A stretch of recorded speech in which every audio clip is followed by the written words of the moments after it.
Hello, I'm George Mason, host of Good God, Conversations That Matter About Faith and Public Life. What would it take to have high-quality public education all through the state of Texas? We'll be talking about that with Charlie Johnson of Pastors for Texas Children.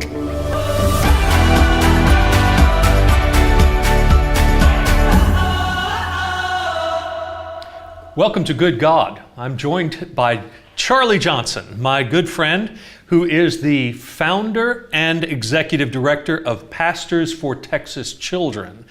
Charles Foster Johnson, let's get the whole name right, has been at this work since 2013. That's right. And Pastors for Texas Children came about, Charlie, because of an alarm bell that went off for you and some others in that year. Tell us about how that happened.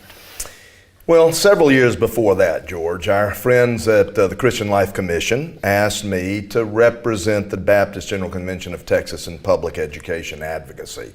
You know, you say yes when your denominational family comes along, and I said yes, and I learned more and more and more about public education. To specifically answer your question, in 2011, $5.4 billion was cut from our public education budget. In the state of Texas. In the state of Texas. That is a huge structural cut in funding. Schools were already underfunded, but because of some budgetary realities, the comptroller said, look, we've got to shave in every area. So everybody sort of gutted it up, teachers, superintendents, policymakers, advocates, parents, and we made that cut. Then 2 years later, we were flush again with a lot of money and a big old surplus, but only $3.4 billion of those $5.4 billion were restored. So I started asking the question, what's going on here? And I did not like the answers. But essentially, what I learned was that there's an attack on public education in the state of Texas among some stakeholders, among some policymakers, some business leaders. They represent a minority. I'm convinced of that, but they certainly have garnered some political will to do some damage to our schools. And all of this time, the population of students in public schools in Texas has not been shrinking. It's been expanding, right? 80,000 new students a year in our system. Most of those students are poor. A lot of those students are English language learners because of the situation in Texas with our neighbors being from various backgrounds, not just Latino, but also Asian and other ethnicities. So this is putting a huge strain on our public education system. Well, so what is Pastors for Texas Children as an organization? We do two things. We mobilize the faith community to help schools. It's axiomatic for a local church to be connected to a local school. You've been a pastor your entire career. Wilshire Baptist Church is connected to a local public school and does great ministry there. We call that ministry. The school people call it assistance or program assistance. And so churches are helping schools all over the state. We have 8,500 public schools. And most of those public schools have community partners, churches, civic clubs, businesses. The second thing we do, a little tougher, but we train ministers about how to be a voice for good school policy, good public education policy. Basically, funding those schools adequately, preventing the privatization of public education. I bet we'll talk about that some. Also, early childhood education. We know now because educators tell us if we can get a child in a high-quality instructional program earlier, the chances of that child's success in life increase dramatically. So those are and now we're also starting to join a conversation about the role of charter school education in Texas. We have some great charters in Texas, and we wholeheartedly affirm those charters. We have some that aren't great. Yes. And we want a better policy of accountability regarding charters. So those are our four. I think it probably would be helpful to people to realize that when we're talking about churches And that includes synagogues and any other religious communities Sure. that might get involved with Congregations. Congregations is a better way to put that. That we're not talking about going into those schools to impose our religious views in some sense. We're going to actually do what the schools say they need to have done: mentoring, tutoring, material assistance Right. for where the teachers are pulling money out of their own pockets. Exactly. To, backpacks with food for the weekend and Right. and summer sustenance for kids that don't have meals during the summer. All of these are different ways that the congregations can get involved. It's a very important clarification. We don't come in preaching and praying. That belongs in the home and in the congregation. We come in helping. We're hands and feet. Yes. We are faith motivated. Yes. And that's an important part of our message and our mission. But we come in with those tangible assistance programs, and you just listed them. If we can get trained church members to come in as mentors and tutors for a child that needs a little extra help, holy cow, that child's academic performance goes through the roof, even 1 hour a week. And so we promote that kind of community partnership, community involvement, and you also said another very critical thing: always in submission, there's a freighted term, Yes. but in submission to the educational leader. We don't come in large and in charge. Right. We sit down with that principal and ask, how can we help? Right. What can we do? Right. And really mean it. So I think it's important too, especially when you have a name like Pastors for Texas Children. Right. There may be an assumption for people who don't know that we are advocating for private school religious education, in a sense. And the name doesn't necessarily say what we're doing with this. But I think it's important also to help people think about the fact that there are private schools, there are neighborhood public schools, Sure. and then there are public schools that are charter schools. That's correct. And so these three are the types of schools that exist in our state. The funding for both public neighborhood schools and public charter schools comes from our taxes, That's right. property taxes, plus state taxes that come from our business franchise taxes That's and the like in correct. our state budget. And then private schools are funded through personal contributions of families and philanthropy and the like. But those distinctions are now, there's an attempt to see them as one pool from which all the money should be drawn to be distributed according to the dictates of parents. So let's address the question of whether public education and private education should continue to be separate or whether they ought to be closer together. Yeah.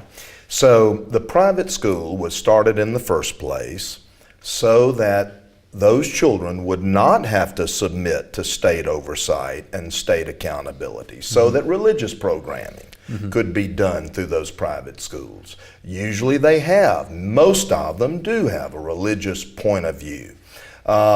We believe, we are wholeheartedly affirming of that, of the private school for those families for whom private education works better for their children.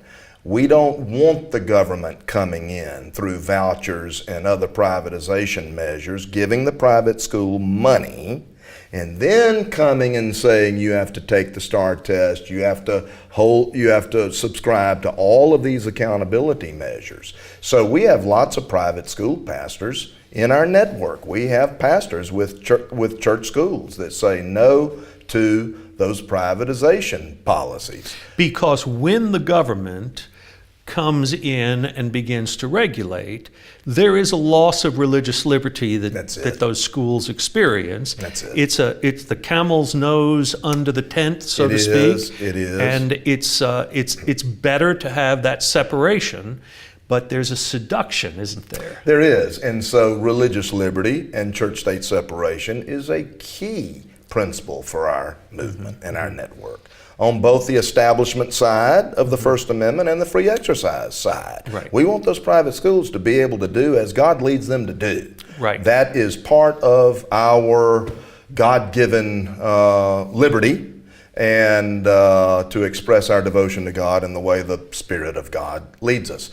On the establishment side, we don't think the state of Texas has any proper authority to come in and advance any religious cause. So our opposition to vouchers, private school vouchers, to other some charter schools also, no, the government should not be in the religion business. Now, all kinds of faith leaders understand that across the board, all kinds of denominations, very diverse one from another, but unified in this message. Hey, church-state separation has worked for us for 241 years. Let's don't fiddle with it now. Well, it's probably helpful to bring it home for people just a little bit because, you know, on the one hand, people might say, well, what difference does it make if the parent selects to send their kid to a private religious school? They should be able to take their tax money and be able to dictate where their kids goes but on the basis of their money. But it's never just their tax money, is it? In other words, tax money is always something that we're all required to pay, and in the end, this is me asking you to pay for my child to go get religious instruction, which may not be what you want to do with that in terms of the mandate of public education and your own conscience. It's either going to violate my conscience or it's going to violate somebody else's conscience. Right. And, of course, we all have a responsibility to educate all our children. So our children are grown. George, you know, you and Kim, your kids are grown. Right. Jana and our kids are grown. But we see a responsibility, a social responsibility to educate our neighbors' kids too. Right. It's in our interest to do so. Right. So that's why public education really is the cornerstone of American democracy. Not only is it a faith motivation, but it's a civic motivation also. Those are powerful forces at work in our society. John Adams, second president of the United States, said something very important about the responsibility for public education. And the funding of it. I'll bet you know that quotation. What he said in 1785, let there be not 1 square mile without a school in it, not paid for by the generosity of a charitable individual, but by the public, for the public, at the public's expense. Because he realized, first of all, Jefferson, Madison, Adams looked at the abysmal failure of the social contract in Europe for 1,000 years, when the state and the church were so closely aligned, saw conversely that this country was formed on the basis of religious freedom, people coming, seeking to worship God by the dictates of their own conscience, saw the need to educate all children, regardless of socioeconomic level, regardless of denomination. And so that's how the public education system was formed. Right. Well, and it has a purpose beyond simply giving knowledge to children so that they will not be lacking in understanding of the world. It's also to give them the ability to function as responsible citizens. Well, right? It's so true. The state of Texas, in our constitutional principles, Article 7, Section 1, a general diffusion of knowledge. I think our forebears put it very ingeniously. A general diffusion of knowledge being essential to the preservation of the liberties and rights of the people, comma. The legislature of this state shall make suitable provision for the operation and maintenance of public free schools. Public free schools. Well, we're going to take a brief break and talk a little more about Pastors for Texas Children as an organization. But when we come back, let's talk a little more, Charlie, about how you go about the work of trying to convince Texans that the funding of all children adequately and the support of teachers and educators is an important moral, spiritual duty for all of us. You bet. Pastors for Texas Children do 2 things. We connect our local congregation to the well-being of our local neighborhood school. We provide spiritual support for teachers, school supplies, nutritious food for the children on weekends when the school is closed, one-on-one mentoring, reading partnerships. These are ways that we provide that wraparound care. America is great because of the democratic institution of public education. We educate all our children regardless of their background, regardless of their economics, regardless of their skin color, regardless of their religion.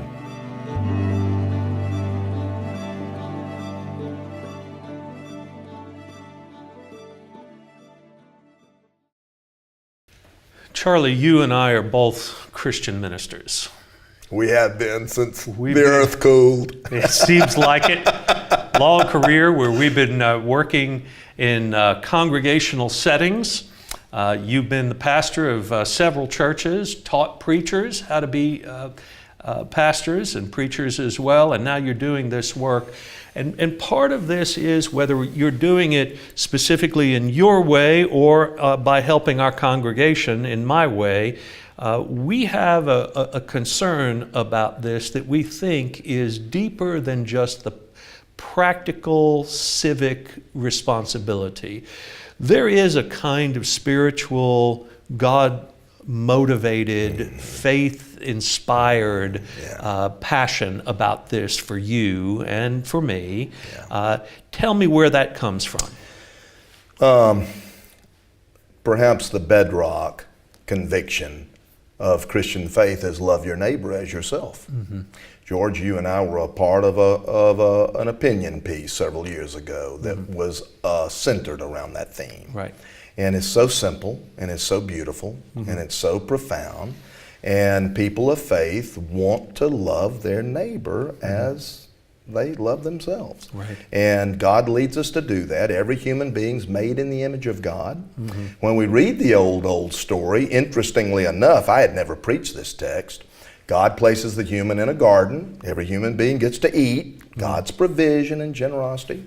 Out of all the beauty of creation, there's one thing that's not good. That's for the human to be alone. God creates love, relationship, marriage. In the middle, God brings all the animals to the human to see what the human would name them, call them.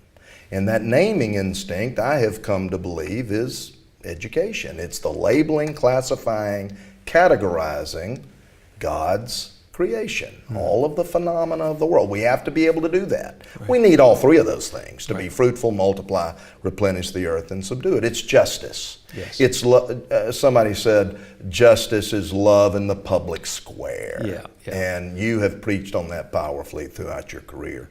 We have been privileged, you and I both, to serve churches that are deeply, deeply motivated around that principle of loving neighbor as self. Well, as in the New Testament, and of course in Judaism before it, there was always the question, and who is my neighbor? It's true. And Charlie, I think we ought to just name the elephant in the room about this, because in the state of Texas, we really don't have a big debate outside of urban areas in the state of Texas about the value of public education. There are not many private Christian schools that are competing for dollars in small communities in rural places in Texas.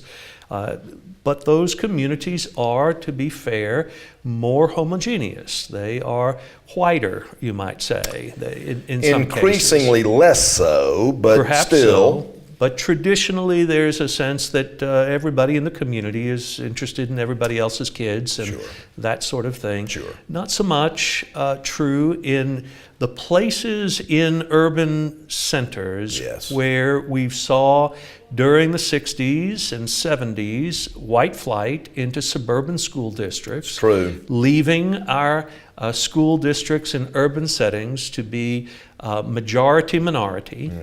And so in Dallas Independent School District today, it is only about, 4 to 5% Anglo? That's correct. So there is something deeply distressing about the fact that people who look like you and me generally have an attitude a mindset that only if we put our kids with other people who look like us can we expect our kids to get a good education. And that is leaving behind a legacy of education to those who have not had the benefit historically of having advanced education. And what is that doing to our school districts? Pastor, you've quit preaching and gone to meddling. Well, because I'm fixing to do more of that. You are I think, George, you're hitting the nail on the head. It's and we need some candor and honesty about that. So 62% of our children, and of the almost 5.5 million school children in Texas, are poor. Mm-hmm. The overwhelming majority of those children are black and brown children. Mm-hmm. Not an insignificant number of Anglo children also. Right. Now, you are right about the white flight in our cities, particularly Dallas and Houston. Mm-hmm. So the question is, do we believe the American dream is for those children? Yes. Do we believe that those children are our neighbor? Would Jesus call us to love those children as ourselves and have a social policy that meets the needs of those children? Oh, wait a minute. You just changed. I can love them, but I don't want social engineering with my child. Yeah. I should be able to dictate where my child goes, and that gave us separation of races, didn't it? We really don't believe that, because we have we're comfortable supporting police, firemen. Yes. Roads are a public good. Mm-hmm. We got to this very place on a road. Yes. Sometimes I have friends who are of a libertarian bent that want the government out of our lives, and I say, well, brother, leave your car parked in the parking lot, because you and I together paid for that road. Yes. You didn't just pay for that road. And the richest person in Texas wouldn't pay for that road, couldn't pay for that road. So we believe in a public good. So we have to examine ourselves and be reflective. Do we want a public policy that accords the benefits of God to all people as equitably as possible? It's a constitutional mandate in Texas, a general diffusion of knowledge being essential to the preservation of the liberties and rights of the people. So we are in a debate now. I think we're going to successfully resolve that debate. We're in some growing pains right now. Our country is changing. Anglos are going to be in a minority in Texas very soon. What is it, 2020 or 2025? It's very soon. And so obviously we know in our heart, even in our private faith, we know that those children are made in the image of God every bit as much as our children. There wouldn't be anyone in your church that would deny that. Nobody in Bread Fellowship Fort Worth would contradict that. The question does become, how do we distribute God's common good resources as fairly as possible, so that it's in our interest for those children to be educated? We know when they graduate high school, the chances of their gainful employment, their solid citizenship, their law-abiding citizenship increases. We know if we can give them 1 year of community college, on top of that, bam, statistically it goes up even more exponentially. Education is a gift from God. Everybody has to be educated in order to be... Well, the biblical mandate is to love God with all your mind, as well as your heart, soul, and strength, right? So, what's the only story we have out of the childhood of Jesus other than his birth? Yes. He's seated at the feet of his teachers. In the temple. In the temple. Yeah, extraordinary. Now, Charlie, as we do this work, there is always the sense that when you get involved in the political process, Christian people in our churches get nervous about that. That's right. Because they confuse being partisan with being political. It's true. And what we preachers try to do all the time is say, no, we're going to work on issues. We're not going to work for a party or against a party. Rightly so. But let's be honest, in Texas today, we do seem to have a situation where the question of public education is somewhat divided along party lines. So when you are working on this, and it sounds to a Republican like you are advocating for democratic policy, How do you avoid the charge that you're being partisan in your politics? You have put me on the hot seat, Dr. Mason. Well, this is what our friendship is all about, Charlie. It's an insightful question. First of all, it's difficult for us, for we ministers, to occupy this public square. Yes. Particularly a Baptist minister, I think. Yep. We're so disposed to exploring how God shapes an individual heart, Right. personal devotion, prayer, good works in the world, scripture study, community within a congregation.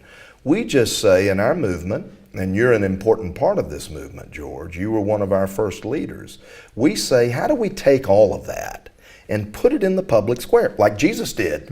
Jesus didn't spend his time in the synagogue. My goodness, we have really remarkably few instances. True. He's out on the streets. So we have three parties in Texas right now. We've got a Democratic Party and a mainstream Republican Party that support public education. True. And we have an anti-publican party, I call them, sort of humorously so.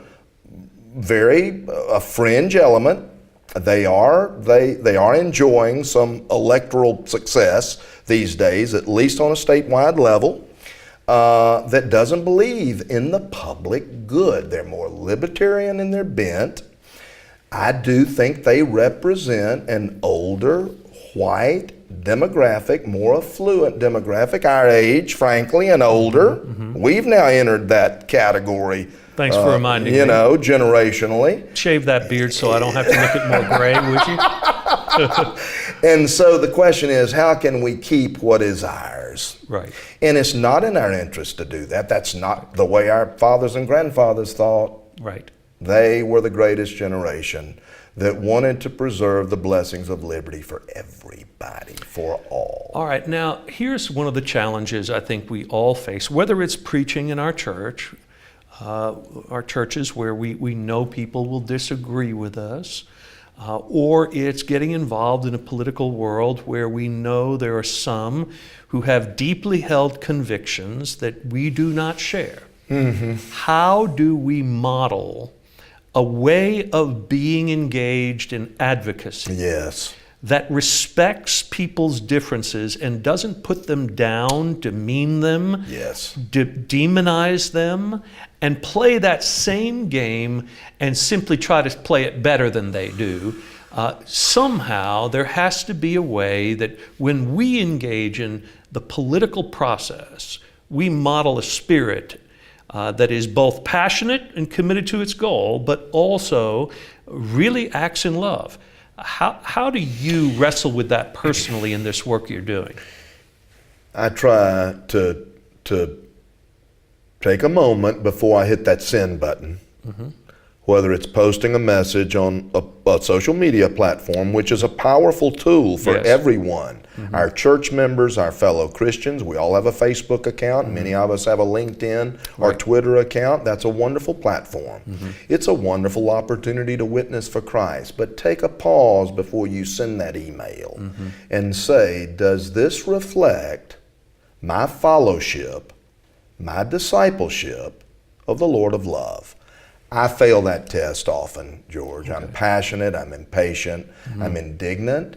I see an open attack on the part of some policymakers. I see the destructive effects of their political positions on our children Yes. in our schools, and I just have, I'm convicted. Jesus was too, but he always conveyed his message with the love of God.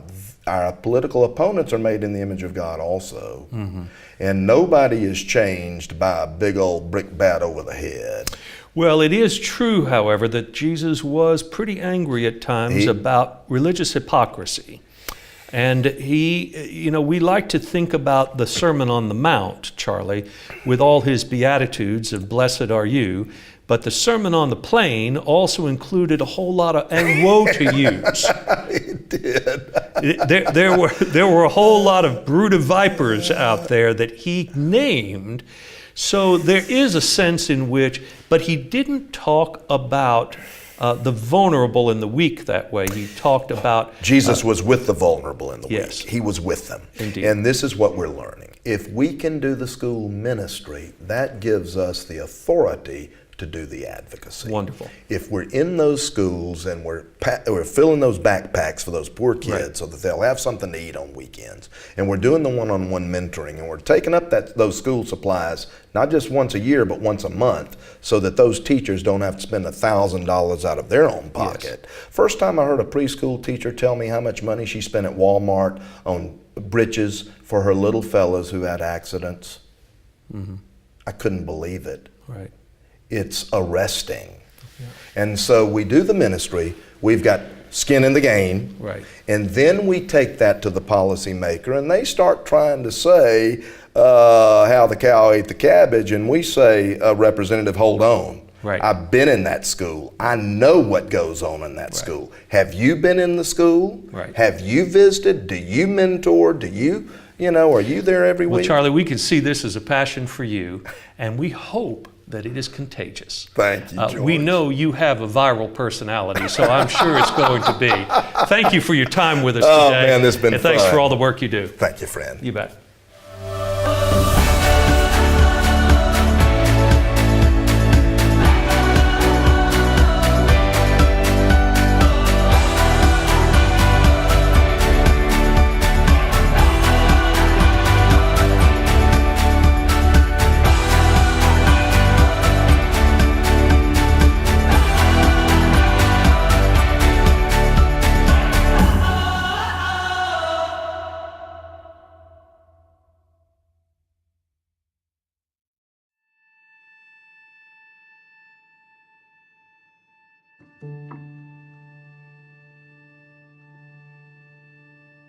It is true that it takes a village to raise a child.